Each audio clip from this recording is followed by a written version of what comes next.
মুদ্রাস্ফীতি ও তীব্র অর্থনৈতিক সংকট থেকে শুরু হওয়া ইরানে চলমান বিক্ষোভ সরকার পতনের ভয়াবহ আন্দোলনে রূপ নিয়েছে।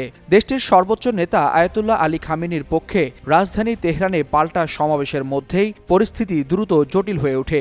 এই অভ্যন্তরীণ অস্থিরতার সঙ্গে পাল্লা দিয়ে মধ্যপ্রাচ্যে বাড়ছে মার্কিন ও তার মিত্রদের সামরিক তৎপরতা, যা ইরানের বিরুদ্ধে সম্ভাব্য হামলার পূর্বাভাস বলেই মনে করছেন সামরিক বিশ্লেষকরা।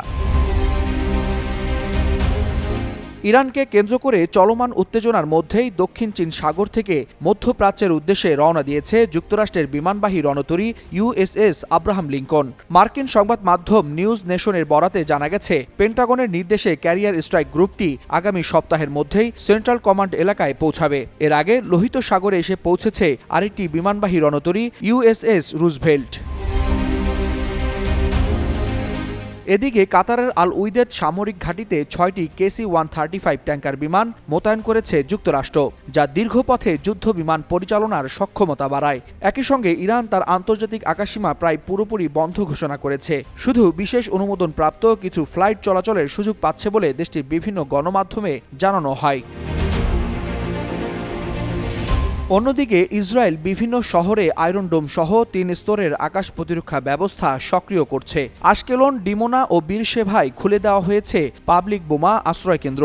বার্তা সংস্থা রয়টার্সকে ইউরোপীয় ২ কর্মকর্তা জানিয়েছেন, ইরানে যুক্তরাষ্ট্রের সামরিক হস্তক্ষেপ সম্ভাব্য এবং তা আগামী ২৪ থেকে ৪৮ ঘণ্টার মধ্যেই ঘটতে পারে। যদিও ট্রাম্প প্রশাসন প্রকাশ্যে দীর্ঘমেয়াদী যুদ্ধ বা স্থলবাহিনী মোতায়েনের কথা অস্বীকার করেছে।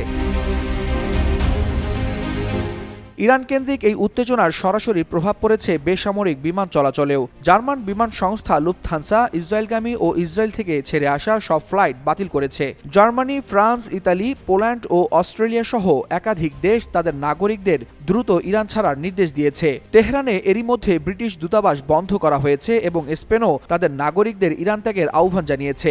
এছাড়াও সৌদি আরবে অবস্থানরত মার্কিন নাগরিক ও সেনা সদস্যদের সর্বোচ্চ সতর্কতা অবলম্বনের নির্দেশ দেওয়া হয়েছে। বিশ্লেষকদের মতে, অভ্যন্তরীণ বিক্ষোভ, বহিরাগত শক্তির তৎপরতা, আকাশসীমা বন্ধ, রণতরী ও যুদ্ধবিমান মোতায়েন সব মিলিয়ে এসব তৎপরতা ইরান আক্রমণের চূড়ান্ত প্রস্তুতির দিকেই ইঙ্গিত করছে। ওয়ালিউল হাসানাত, যুগান্তর নিউজ।